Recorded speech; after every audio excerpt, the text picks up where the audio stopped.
Welcome to the Car Sim and Race Driver Show, presented by Hugh Hatrick.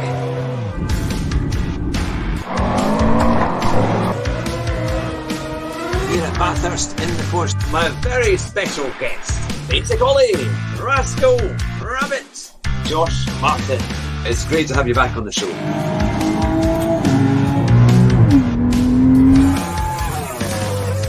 Drive fast and try not to crash. Hello and welcome to the Car Sim and Race Driver Show with me, Hugh Hatrick. And tonight we have a very special guest who has stood in at the last minute because unfortunately Riley Phillips, who we were expecting tonight, is unwell, but his father has stepped in. So we have Andy. Welcome to the show. Hi Hugh, how are you? I'm very well, thanks. And thank you very much for stepping in at the last minute. Now, poor O'Reilly is off due to ill health with a very, very bad migraine, so we hope he makes a speedy recovery. But Andy, you've decided to step in and tell us a bit about the history of Riley and how he got started in go-karting and how the whole kind of story has developed from there. So, in terms of his motor racing career and with karting, how did it all start? It didn't really start out with us going like, "Ooh, let's go karting and see if that's kind of fun, or let's go and be a race driver." I think, and it started off out of a bit of desperation. Really, we'd moved Riley to a different school and it hadn't worked out at all, and it all went a bit wrong. And eventually, he ended up getting expelled from the school, and at that point, he was really kind of crushed confidence-wise, and didn't think he was good at anything. He wasn't particularly wasn't like sporty, and didn't think he was particularly academic, although he is actually quite clever. So he was really crushed at that time, and he'd always. So we were looking for something where he could go and build his confidence. Something that he could, just get his confidence back in, and something that he was good at. And he'd always I'd had some sort of racing rig at home for pretty much ever or whatever, and he used to sit on my lap, and we used to race GTR, drive laps of Spa, and it soon became his rig. By 3 years old, he was stood up on the rig and driving laps of Spa around on GTR. So we knew he loved cars and he was quite good on the sim. So we thought, well, and actually it was his mom, who is also quite a motorsports fan and loves the F1 and stuff. So she said, why don't we take him karting? And I was quite reticent because my dad had raced a few things. So it's kind of in the blood, but he'd always said, and I'd learned, cars cost a lot of money and racing cars cost even more money. So I was a bit reticent that we were going to start something that we couldn't finish. But we were in a desperate situation at this point. So Debbie suggested that we took him karting. And I think he was 7.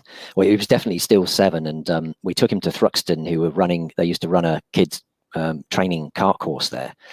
And so we thought, well, that'll be a way of dipping the toe in here and seeing what it was like and seeing if he liked it or not, So we took him there, and I somehow or another, I think we wangled him on the course. I think there was supposed to be 8. It was in between 8 and 14 that they were supposed to be. And we wangled him on the course with the instructor, Des. And he just put the helmet on, and, they've gone through all the safety stuff and everything else. And then they went off, and, the other children were fairly reticent, and Riley just went and just disappeared, And whenever, even by like the end of the course, where they've been doing it for several weeks, and he was still absolutely ripping past everybody and, winning all the events that they were putting on there against these 14-year-olds and stuff. And Des came over me, and we're still friends now, and he said the immortal words to me, "He can do this, And I said, I was afraid you were going to say that. But the biggest thing was that Riley was, smiling and happy and, was alive again. And that was the massive driver for us. So, that's what started him off in karting. Mm-hmm. That's brilliant. And it must have been a great kind of, as you say, great to see him kind of grow in confidence, because being able to race, it is great fun, especially if you're winning races too. That must have been a huge thing. And you were in the pre-show build-up there, you were saying that he was allowed to take his go-kart into school with him. and show his mates. That must have really helped him quite a bit. Also, just gaining confidence from his peers. Yeah, it was. We moved to another school, and the headmaster there, Paul Scarf, was absolutely fantastic. And he'd been gaining confidence on the kart track, and there, you know, he would like, yeah, this is my environment. But at school, he was still, you know, very shy, and you know, didn't have the confidence, you know. And at the previous school, he'd literally got to the point where he was just hiding under the table, you know, hiding under his desk and things, so people didn't pick on him or see him or whatever. So it was quite extreme. So we went to Paul Scarf, and he was like, look, I'm sure we can help. And he was fantastic. So he was like, oh, you know, here he's into, you know, these go-karts, and has now got his own go-kart. And, you know, we kind of talked to him, and he was like, yeah, bring the go-kart in. You know, I'm happy for him to bring it in, and let, you know, he can talk him through it. We can have it as a side junction to the science lesson, you know, where we can talk about friction speed and all this sort of stuff. So we took his Honda Cadet car into school, and he showed everybody and fired it up, and yes, you know, impressed everyone with his go-kart. And then he was also winning trophies as well. So wow. Paul Scarf was fantastic and very cunning, and he would go like, well, Riley, what we'll do is, you know, as you've got this trophy, you know, you don't have to say anything or do anything, but we will, you know, we do like to present it at school, you know, and it's something that's good on the school and stuff. So, you know, if you come up on stage, I'll give you the trophy, and I'll talk about it, and then you can, you know, then you go down or whatever. So Riley was like, okay, I'll probably deal with that. So we got him up on stage, you know, in assembly, you know, in front of the whole school, you know, and he's taking the trophy. He wins another trophy the next month, because they have these the first 5 races in Motorsport UK. When you sign up a novice, you end up being a novice. So until you get your full license, you have to do 5 races. But they have novice trophies, so which are just between the novices. So, and I think there was 10 novices at when we started. So it was quite competitive, you know, obviously. Yeah. And he won 4 out of 5 novice trophies. That's really good. In those sort of month after month. So that first sort of 4 months, he had these trophies to take in, and every time he took in a new trophy, then Paul Scarf would go like, well, you just say your name, Riley, then. And then so you just like give him the microphone, and you just go, oh, I'm Riley Phillips. And he goes, oh, great, and you won this trophy at Clay Pigeon. And then he'd get him to say a few more words each time, you know, until eventually he was like, oh yes, just welcome up Riley Phillips, and we've got a trophy for him, you know. Riley, tell us about this trophy then, you know. And then he was like talking in front of the whole school within sort of 4 or 5 months. So it was an amazing turnaround where he transferred his confidence from racing, you know, and brought it into school with the help of the headmaster, kind of transferring that environment into school. And he kind of went on to blossom under Paul Scarf's wing.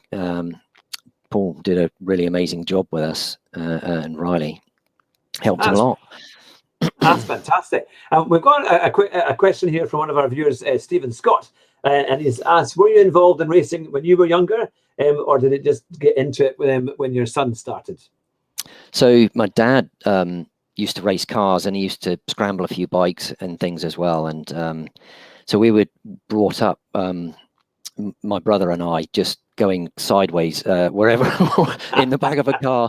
I think my dad was joking about some, like, you know, when we were babies, strapped in the back of his TR or something, you know, and foaming at the mouth, doing 100 miles an hour and whatever. I was just like, you know, doesn't beg thinking about, really. So the kind of, you know, petrol was in the blood, as it were. My dad is very talented on wheels, 2 or 4 or 3 wheels. It doesn't seem to matter.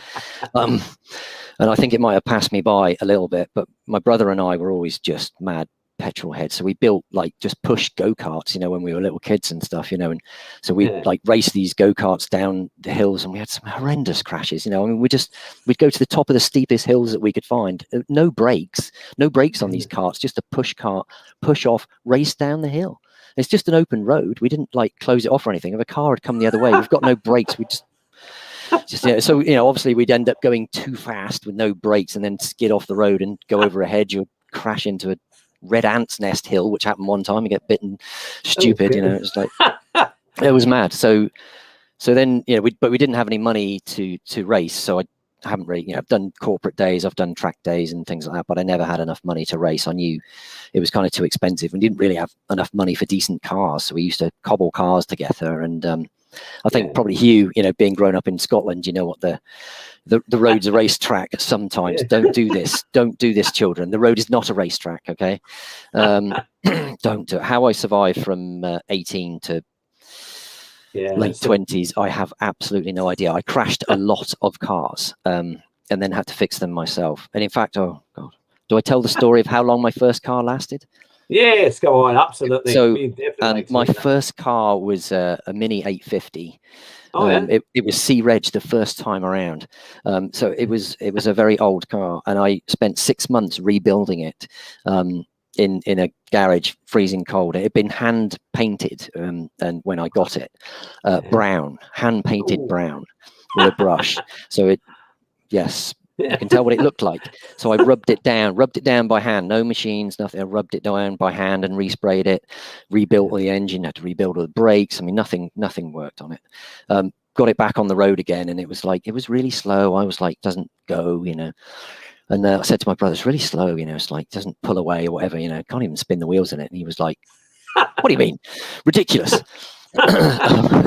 And he got in it, of course, he's like flooring it, drop the clutch, he can actually spin the wheels in an 850 Mini. I think it only had about 34 horsepower or something. But anyway, he showed me how to drive it fast. So yes, imminently, I'd only passed my test for about 3 weeks after he showed me I could drive it fast. I only kept the car on the road for another 6 weeks before I managed to write it off into a hedge. The hedges down in Cornwall are made out of they might look nice grassy moles, but they're actually got big they've got big granite blocks at the bottom of them. So when you drive into them, the 6 inches of mud comes off, and then you arrive at a immovable granite block. So that was the end of the Mini. It lasted 2 months, I think, before I wrote it off. So that was my first write-off. No, I said first. Carry on. But I think when you have a love for motorsport and you love driving, and then you get into this habit of driving cars quite fast, it is when you're kind of learning all the time. I know that me and my friend Jonathan, who's in the comments there, he had a farm, so we were able to go to his farm and drive on the old tracks and the farm roads and in the fields and things like that. And that really, really helped. And nearby there was Brunton, which was an old aerodrome, and we were allowed to drive on that just near Hatrick. So that was really good because his father was fantastic, very generous, and we had a Legacy Turbo, and he allowed us to drive this Legacy Turbo. It was a twin turbo, and it was a fantastic machine. And we used to race around the outer kind of circuit, and it was quite a rough track at that point. But it got a lot of the kind of, not just the confidence out of you, but you kind of the overconfidence, because you had to be able to be sensible. Yes. But you have to learn that one way or the other. I think especially when you like to drive. But you were saying it was one of many. Were there other standout cars that didn't last too long? I had a Ford Escort after that, Mark II, I think. It was the one with the square headlights, but it was like the Mark One thing. But they did a square headlight later edition of it. I remember. It was one of those, which was also metallic. Well, it was metallic brown, so it wasn't quite as bad. But I resprayed the Mini red and black in Cooper colours. But this was, I was back to brown cars. I was stuck with brown cars. And the Escort was a great car, actually. Really good, but I dented it on every single panel. Even the roof was not without a dent. I was following a lorry one time, and I was obviously following it way too close because I'm trying to get past it down the lanes, and it knocked a branch off a tree, and the branch fell on the roof of the car. And my friend was messing around, and I'm messing around with them, and they were carrying a ladder, and I'm like, vroom, vroom, can't get out of the way, and ended up getting too close to them, and they dropped the ladder on the bonnet, and that dented the bonnet. And then various crashes occurred to damage the rest of the car, but it was like every single panel on the car had a dent on it, so it was like just a magnet for dents, that car. But I didn't write that one off.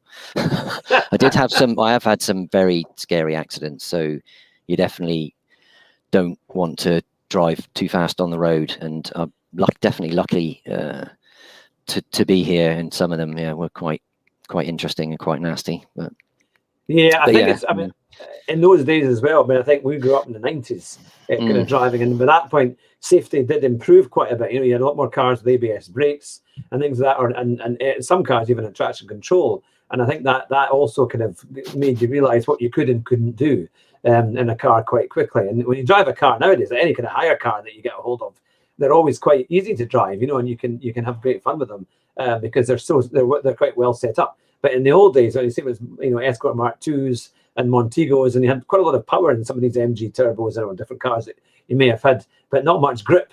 So your skills had to be definitely pretty good to be able to make them all work.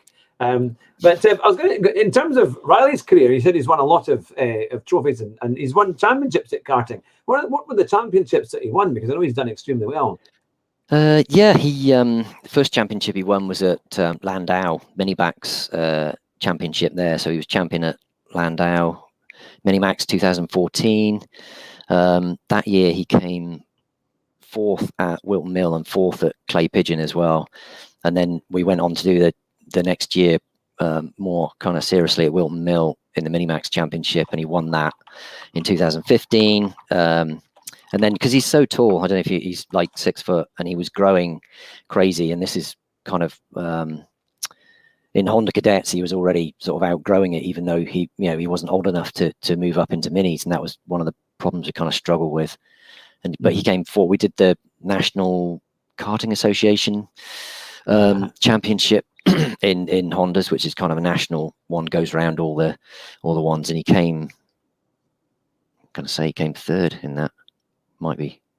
Wow. Yeah, might be doing a disfavor, third or fourth, don't know. In the Hondas, but then we moved into minis, and that's when he really started enjoying it. He struggled a kind of bit with the Hondas, because the Hondas were very kind of bash you way to the front, and there's quite an age gap. You know, in Hondas you can be up to 13, I think. So there was 13-year-old children there that were not that were short in stature, but obviously, much older in more aggressive in mentality and experience, so it's very, an 8-year-old against a 13-year-old in any sport is, is going to get bashed, aren't they? Basically. And that level of experience as well. So, it's pretty difficult for a young cadet, I think. But when he moved into, because of size, he had to move into minis when he was old enough. So he was always at the very bottom of the age group in any of the things that he competed in. So we did minis for 2 years, but then he was too big for minis. And even in the year that we competed in minis, so he was 12 to 13 that year, 12. He's racing against 15-year-olds or whatever, but he was too tall, and we had to get the seat scraping on the ground and trying to get his weight low, to keep the kart fast. But he won the championship at Wilton Mill 2015, then moved into juniors because of his size. We had to move up, and won the championship in juniors his first time out at Wilton Mill as well. And then we defended the championship at Wilton Mill in juniors, and he won that. And then we won it with a couple of races to spare, to be fair. And he tried out a senior race at Wilton Mill because he was like, I want to try seniors and just see what it's like. But he said, I want to dominate it like juniors, and I said, well, it's different, and you've not been in the senior kart. We didn't do any practice or anything. We literally turned up on the Saturday. That was his first time in a senior kart. They're slightly different because they've got like the power valve on there, and I guess it's pretty similar. But they've got more power. They've got the power valve, and they weigh more. So it's to compete. I thought it was quite a challenge really, as we hadn't done any practice or anything. And then he won all the heats in the final as well. Anyway, in the seniors, so we're like, right, okay.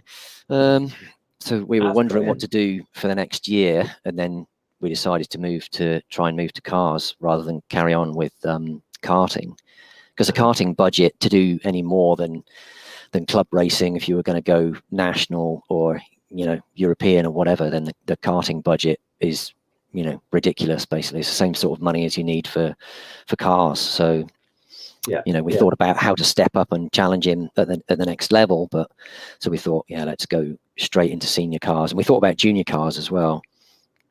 So you can do junior saloon car, which is the Saxo VTR. So that we thought about that for an option, but again, it looked like there was quite a lot of damage, and quite a lot of people were going straight into that with not a lot of race experience. So it just looked like it was a bit of a crash fest, really. So we thought, okay, let's just step past junior racing and go to senior racing then, and just start straight off there. And we looked around for something that was going to give us, you know, time in the seat so we could learn, really. And that's why we ended up coming up with endurance racing and Fun Cup. Yeah. So what's the kind of the whole thing about the Fun Cup? How does that work, and what kind of cars are in the Fun Cup? So the Fun Cup's a one-make race series, and it's a silhouette of a VW Beetle with a big wing on the back. So they look like Beetles, which looks quite fun. But actually, underneath, it's a full space frame. So that means it's just a tubular frame, basically, and the engine's in the back. And they run on cut slick tires, basically. So proper race tires. It's a proper race car underneath. It's not, you know, anything to do with a Beetle sequential gearbox, you know, full single seat. It's just a single seat race car. So it's a full single seat race car, which they do endurance races on, which are normally sort of 4 to 6 hours long. You normally run with a team of 3 drivers. Normally, some teams run with 2.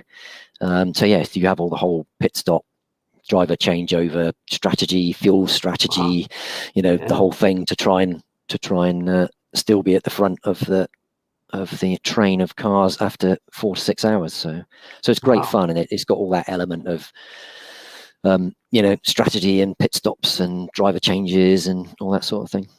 Yeah, that sounds great. And where do they race about? Is it just all across Britain? Yeah, it's all over. Yeah, so they do, you know, Donington, Alton Park, Silverstone, Brands Hatch, and they were throwing in a few international races as well. So we went across to Zandvoort in the Netherlands, which was before they changed it for the F1 season, which then never happened. But yeah, fantastic track. Really love that track. It's just undulating, swooping. Yeah, it's really and everything, isn't it? Yeah, really amazing track.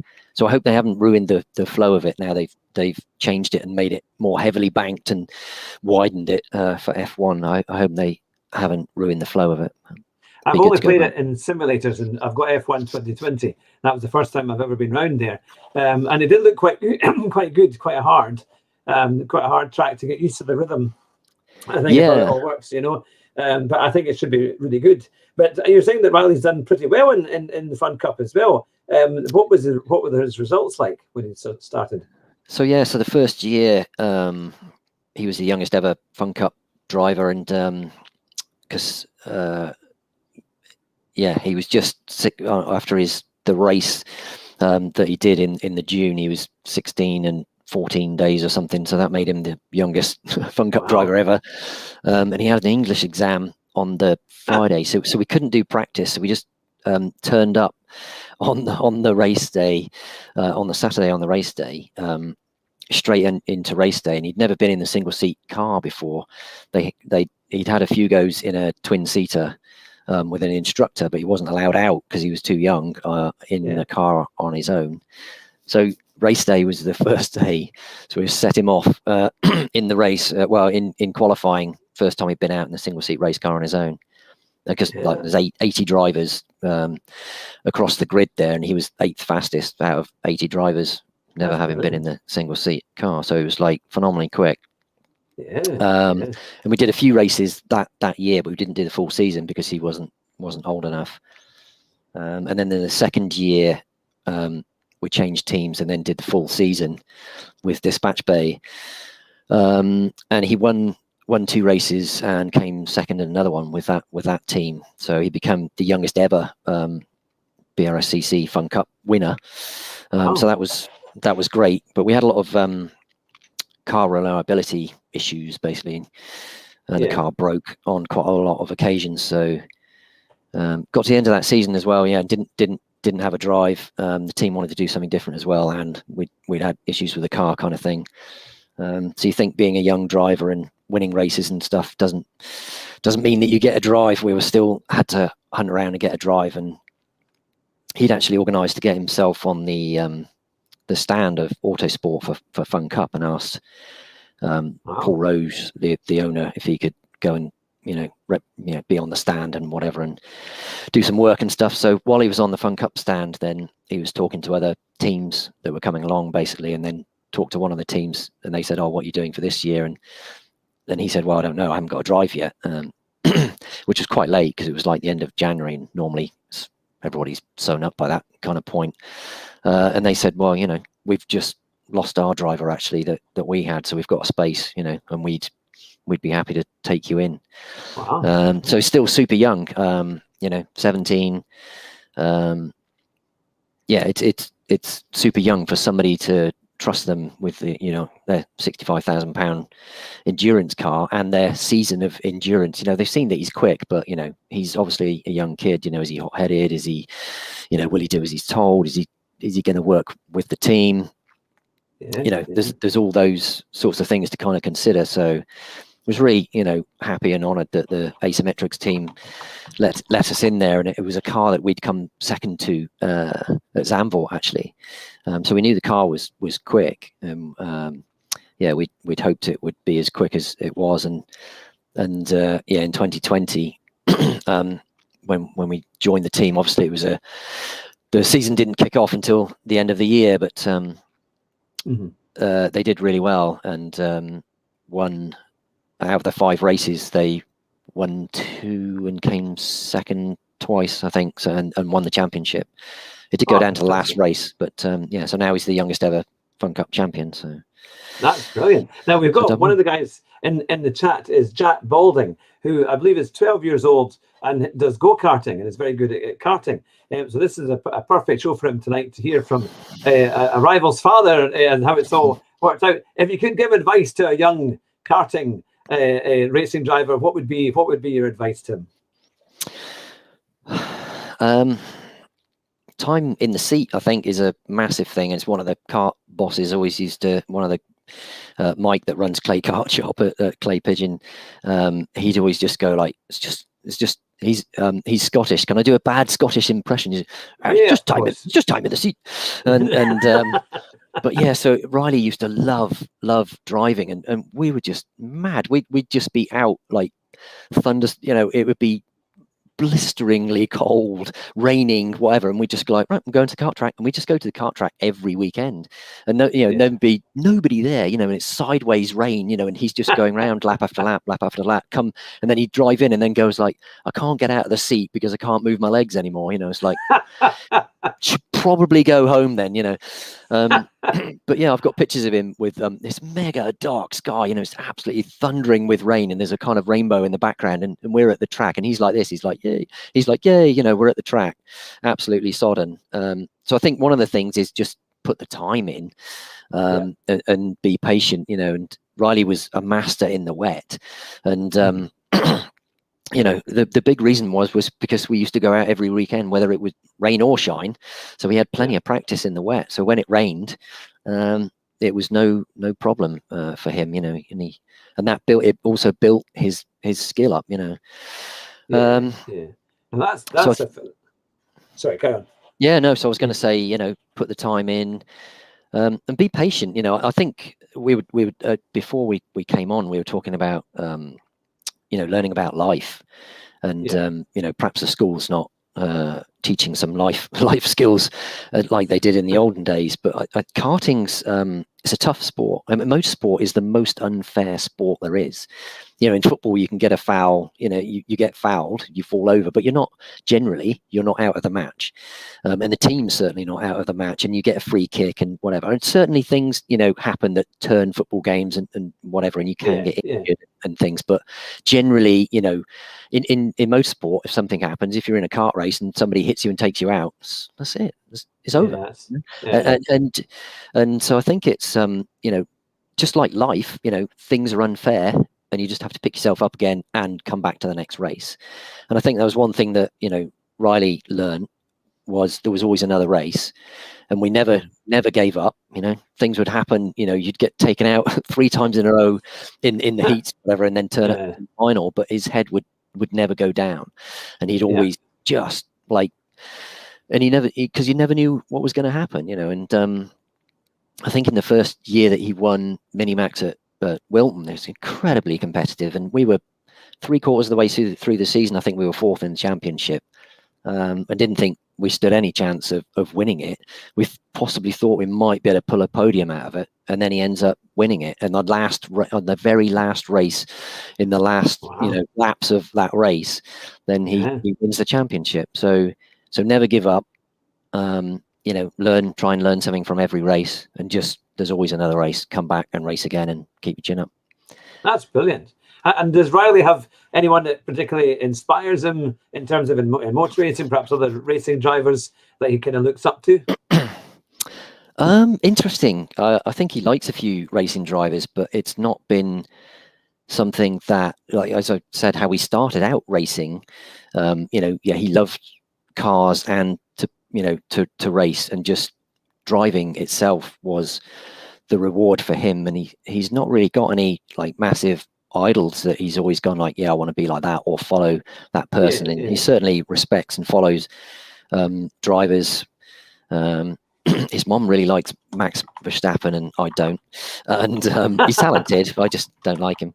And I think he really liked Jenson Button, and obviously massive respect for Lewis Hamilton as an amazing driver. But we followed kind of Lando Norris was a few years older than Riley, and but he was always the elusive shadow, so he was always up a few things, and there was obviously a few people saying checkbook racing with him. He had money behind him, but I have respect for Lando, because I know that he also raced every single weekend.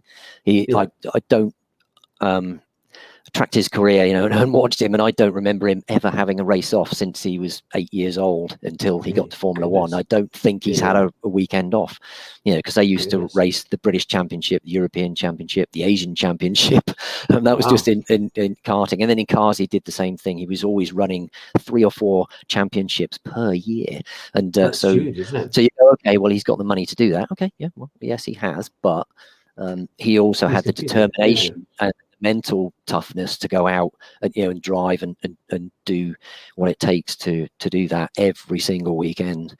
And I think you've got to have that kind of relentless passion to go on, to be great. I think Lewis has probably got the same sort of drive and passion as well. So. Yeah, no, I think, as you say, it sounds a little bit like Jim Clark, doesn't it? Because he used to go all over the world doing different championships along with Formula One, and they do touring cars and Formula 2 and all sorts, and go to New Zealand and Australia and South Africa, and then they pop back into Britain for a Grand Prix as well. It's quite a thing. I do have a lot of time for Lando Norris as well, I have to say. I think his performance last year was excellent, and I think it'll be really interesting to see how he does this year. I'm quite looking forward to Formula One. So are you a bit of a Formula One fan as well? Do you quite enjoy watching it if you get a chance? Yeah, if I get a chance, I like watching it. Yeah, I wouldn't. I'm not an aficionado, and I've not got a great memory for facts and figures and things. But yeah, I like following it, and I like watching some of the strategy, and it's super interesting. I think I'm going to throw something in and probably annoy everyone, but everyone's kind of taking pot shots at Lewis at the moment and going like, oh, well, he's not that great. He's just been in the best car, and I'm like, okay, yeah, great, And I was kind of thinking that George might it was a big step for George Russell to jump into that car and be quick. So I was super impressed with him, and that weekend that he did there was a bit cruel. It didn't turn out better for him. Yeah, it was tough. It was very, very tough. I go like, that car, it's a team effort to get that car as good as it is, and you need a great driver giving great feedback to a great team to continue having a great car. If you haven't got that great feedback coming back from a driver, knowing exactly what needs to be changed to make that car quicker, and that relentless determination to find that hundredth of a second, because that's what they're finding in F1, then the car doesn't get better and better. It will stay still and somebody else will overtake you. So of course that's a great car, and anybody could jump in that car and drive fast. It's like, yes, because Lewis and the team have made it a great car. It's not just the team. The big part of that is the driver feedback, and that's what Lewis has done. It's funny that Lewis has always been in the fast car. It's funny that, isn't it? Coincidence? I remember watching him. I used to go to the testing, and we went out in 2008 to Jerez in Spain. And that was the first time I'd ever seen the Formula One testing. And the first car I actually saw coming around was Lewis in the McLaren. And it was great to see. And you could tell from the word go, there was an excitement about him. I think he brought a lot of enthusiasm. And just that, I think we were looking for a new British driver at the time as well. I mean, yes, we had Jensen, but he wasn't really he was struggling with some of the teams he was in. And we really hoped we would get somebody that would come through and make a real mark. And so when Lewis came in and did so well in his first few years, it was a fantastic. But I think after his championship, and when he went over to when he was still with McLaren, but when they were struggling, he did tremendously. I mean, I remember following him in 2010, and basically he only lost that championship because I think there were two accidents, one at Monza and one at Singapore. One he hit Massa at Monza, and then Massa really hit him, and then he had a clash with Webber at Singapore, and he was going to lead. He would be leading the championship, and with all his finishes, he would have won. So he was amazingly competitive, even in cars that were not the best. But he got, so I think getting into the Mercedes was a brave move at the time, and certainly it's gone on to make it work really well. I think it's always when you get that such a big run of wins, isn't it? People begin to get a bit fed up, and I think that can be a thing. And I think as well, when people like Schumacher, when he had this last big run of championships, but he wasn't really so political in terms of, I suppose where Lewis has gone, and maybe that's the step perhaps where people are beginning to think, oh, I don't know if I like that so much, but but it's certainly he's got the talent is huge, and you wonder if he'll just go straight to another title this year, or will there be anyone there to try and stop him? But it'll be the thing. So, what do you think Riley's future will be as after Fun Cup? Do you think he has other ideas that he would like to other championships he would like to compete in? Yeah, sure. So, Fun Cup was a great start, and we'd love to, do another season in Fun Cup. But yeah, we need to start looking at other things as well. Obviously, and it all just comes back to money and backing. And we have been starting to partner with other businesses to try and bring them value with the coverage that he gets. So we've partnered with Sports Alive recently, insurance company, do specialist insurance company, specialist insurance as well as motorsport insurance and things. But yeah, looking at other series as well. So really, I've been financing a lot of Riley, but didn't have a good year last year, basically. So it's been difficult to finance the racing for this year. So we haven't been able to commit to the team to defend the title in Fun Cup, which we would love to do, and the team would love to keep the team together and defend the title. And the other team members have been trying to make that happen. So that might happen. And we've also taken on race consultants as Riley's manager, who are based in the Netherlands actually, with a guy called Andres. So he's been looking at other options and trying to bring in to help me with the finance side as well, and bring in some partners. So yeah, not sure. Longer term, the plan is to go into GT racing and endurance racing and go down that channel. You need a tremendous amount of money to go through, single seaters, and although you need a tremendous amount of money to go down the endurance line as well, it's less, it is a magnitude less to go down the endurance side. So hopefully, he's hoping that he can get into, GT4, GT3, and work his way perhaps into LMP racing later. Yeah, and his goal is to just race as much as he can and be a professional racing driver. So we are trying to keep that dream going. Oh no, that's fantastic. And one of the questions that we got here earlier on, also from Stephen Scott, he said, "What age was your son when he got his first bottle of bubbly? And was he worried that he wouldn't be able to open it and celebrate?" Because Stephen was terrified when he worked out, or when he won his first one, motocross. So we were 16 when he won his first race at Fun Cup, and was like, yeah, you can't give me that out, you can't give that to me because I'm only 16. So he didn't have any, didn't get a bottle, and then the rest of the team just lathered him basically with the champagne.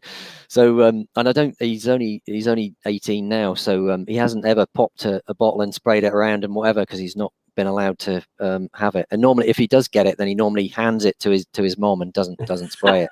So so he hasn't never like smashed one and sprayed it around the place. So we're gonna have to teach him how to spray the champagne, I think. Yeah, oh, that will be fun though, and I'm sure well deserved as he goes out and wins these races and does well in the championships. So to say about motor racing and kind of to help round up the show tonight, what's been your kind of craziest experience of karting? Because obviously it's very competitive, lots of other families there, and then of course you've got the businesses that are promoting it. Has there been any kind of insane days that you remember for either everything going really well or going really terribly, or just silly things that happened? Oh, there's just been lots and lots of crazy stuff. Riley's got driven over the top of. There was a competition called King of Clubs, where all the clubs basically bring their top drivers to, and it was going to be handed around the clubs, but I think COVID ended up stopping it again. So the idea was, each all the clubs joined in together and brought their club drivers, and then you had King of Clubs, basically whoever won it. It was kind of like a team thing and an individual thing. So that was going on at Wilton Mill. It's Wilton Mill's idea, so they were holding the first one, and because Riley was just so phenomenally quick there, they knew they couldn't let him get away in the first couple of laps, and just coming into the spoon, one of the guys just launched it from behind Riley and just went up his back wheel, literally launched it over the top of Riley, and took him out of the race. Nearly broke his hand, because Riley's obviously holding the wheel and the cart landed on his hand, and bent the steering wheel and the steering and all the frame of the cart bent over like this, because the other cart landed on top of it. So we had to go to A&E with his hand like a balloon.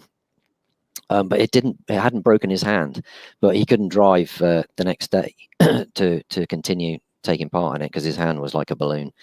So that was the only time that we've not that Dad didn't force him to finish a race, which we normally did. And normally if we'd be nailing things on, I think there's been a few other crazy races where Dad's been very angry about, what are you doing? Look at you, you're dropping down the field like a crazy person. What are you doing? You know, when he started like second, and it was 35 cars on the grid, I think, or whatever, and he ends up coming in 18th.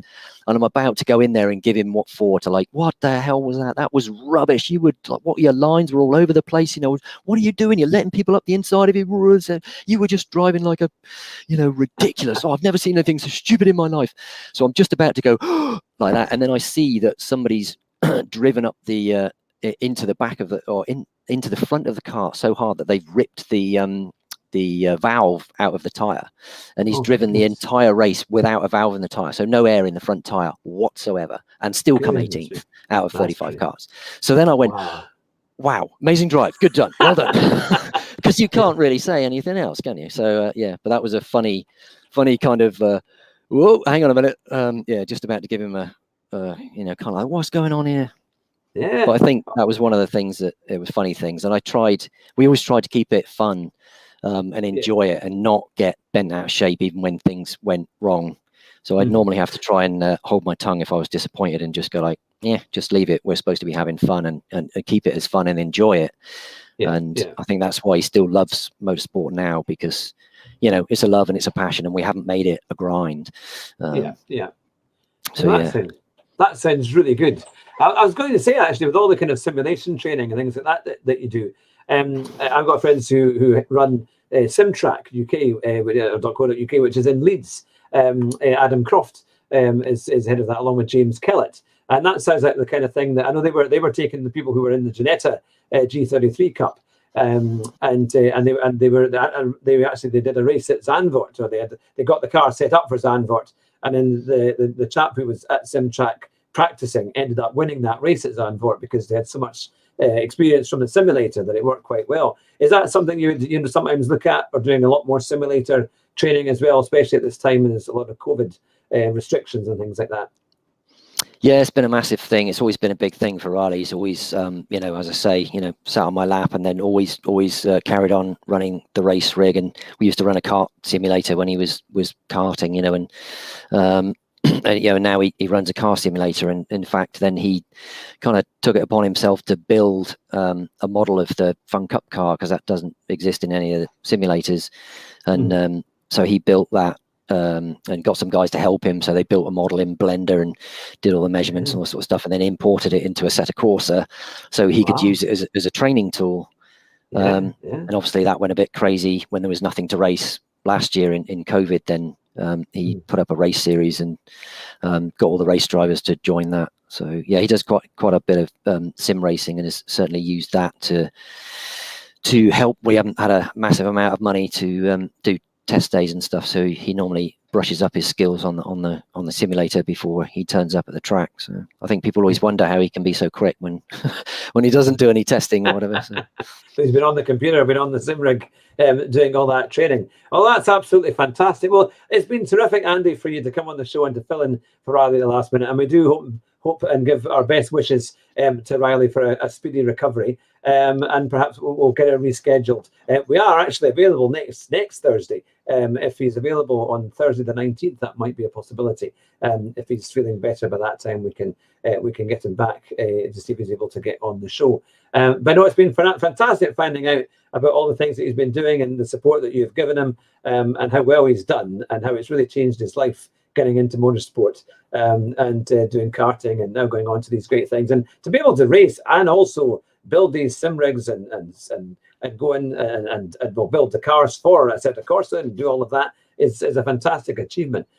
So I'm sure he'll go on to great things. But if you stay on the line at the moment, I'll quickly close off the show. And thanks to everyone who has been watching, especially to Jack Balding Racing. I'm sure you've learned a lot from that. And actually, you're 13 now, not 12, as he said in the chat. But not good to insult a teenager. Otherwise, they'll always hold it against me. But it's been fantastic to have everyone who's been watching tonight, and also who'll be listening on the podcast as well. We'll be back racing on Monday night, when I'll be probably doing GT Sports. I have a kind of PSN number called Fat Man in a Cheap Sim, where we have a lot of fun in the game at the same time. So it's not taken too seriously, but we have lots of fun as we do it. But thank you very much for everyone who's been watching. And I'll finish with our motto: drive fast and try not to crash. Thanks very much, Andy. I'll speak to you in a wee minute. Thank you. Cheers just now.